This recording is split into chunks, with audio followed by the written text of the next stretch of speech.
Hello, lovelies. It's Alyce Dylan here. I'm your host of Indigo Rose Lounge, and today we're going to be looking at the quantum nature of love.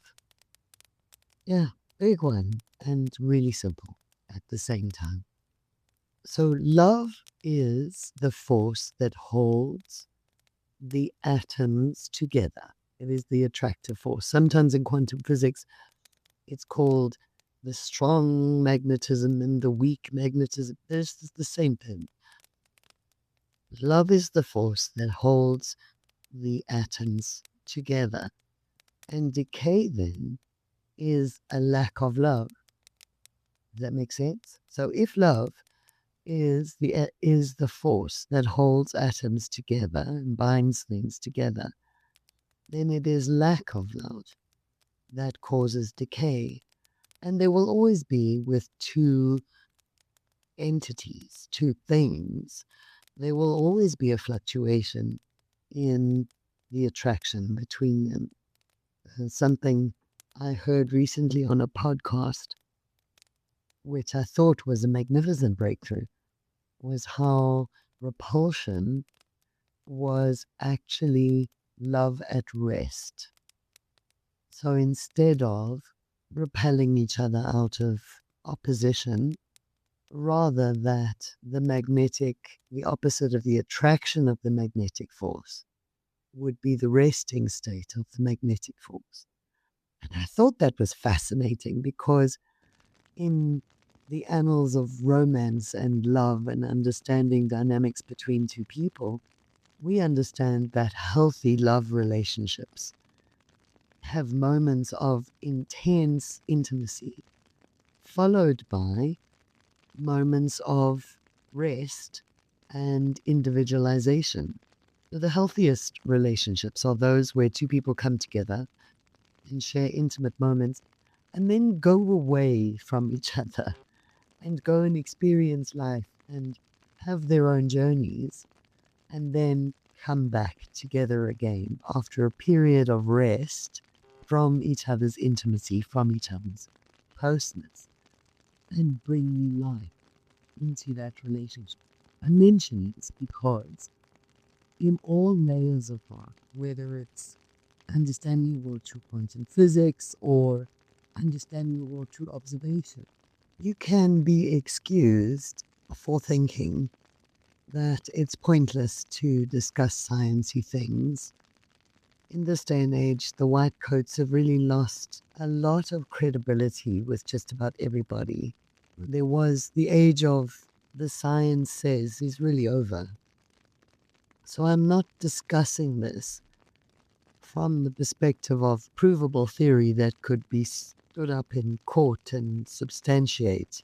I'm talking about personal investigation of truth, your individual exploration of yourself, your environment, truth as a topic, and where you can find these truths reflected everywhere is really in nature. So when you hear something that you feel like, oh, that sounds true for me, we can digest that or play around from that truth for veracity by looking at its reflection throughout different realms. So the mineral realm, the vegetable realm, the animal realm, or the human experience. And even then, reflectively, in the human emotional experience.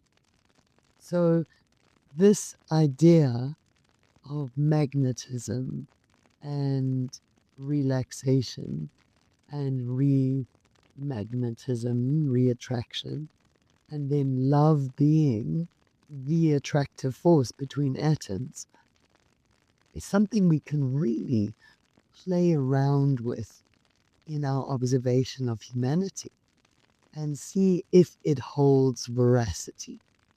Does this hold true in other reflections?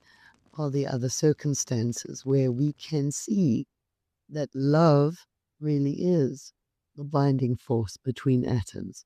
And that when that attraction breaks down, when that love breaks down, is when that thing disintegrates. Love, of course, is interesting in that in the human material manifestation, love tends to break down, but also when there is more than one element or one atom. So you can see how disintegration or disrepair would be reached if two atoms come together out of attraction, let's call it love, and then that love takes a rest, and then reattracts and takes a rest. And in the material, in the solid seeming world, that certainly has its limitations. And we see that throughout nature. So it seems that love, the attractive force between atoms, has a harder time of things in the hard seeming, heavy, slow frequency world than it does at higher frequency. The soul, for example, is eternal, and the eternal nature of the soul is possible because the soul is one particle of one element. There is no attractive force operating on it or against it. And so we can see how that would enable eternalness. But when we look at human or material reality, we have to understand that any two atoms that come together will at some point in the material dynamic, at some point relax that attraction, and therefore decay and disintegration will necessarily happen. Is that true at higher frequencies? Or does existence at higher and higher frequencies hold its attraction longer and harder, if you like? And that's possibly why in a lot of spiritual tech, we come to the understanding that while partnership, marriage in a human sense, can be eternal, and certainly we should aim for that, it is often that we only truly unite with our eternal partner in worlds beyond this, in existence beyond this. Because it might be true, and I think it certainly is true in this day and age, that even the purest attraction in this human reality, especially at the decay stage that it's at, there would be less endurance in any kind of permanent bond. So it's something to think about. If love is the attractive force between atoms, and love therefore holds everything together, and then you have other scriptures and spiritual teachings saying that God is love, then the idea of God being a being sitting on a cloud with a long beard might just fall away, and we might come to understand that the essence of God's reflection in reality is to hold everything together, and that if God is not present, then disintegration happens. Or rather, if love is not present, if we understand God as source rather than the G word, then, all of those expressions become interesting concepts to play with in your imagining of how all of this works and how all of it fits together.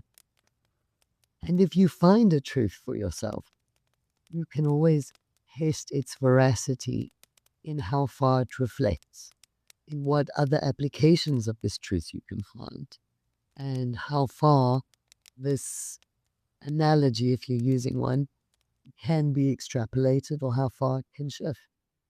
There we go, some little nuggets for you to chew on. Love being the attractive force between atoms, everything being held together by love. And therefore, when you bring fear into the equation, that is the beginning of disintegration. And so, if anything, that analogy could highlight for us all the importance of staying focused loveward, because fear is the beginning of the end of lots of things. Really a bit of a cosmic one today. I hope you are all having abundantly beautiful lives in spending much time in whatever you love and whatever is joyful to you. Love always.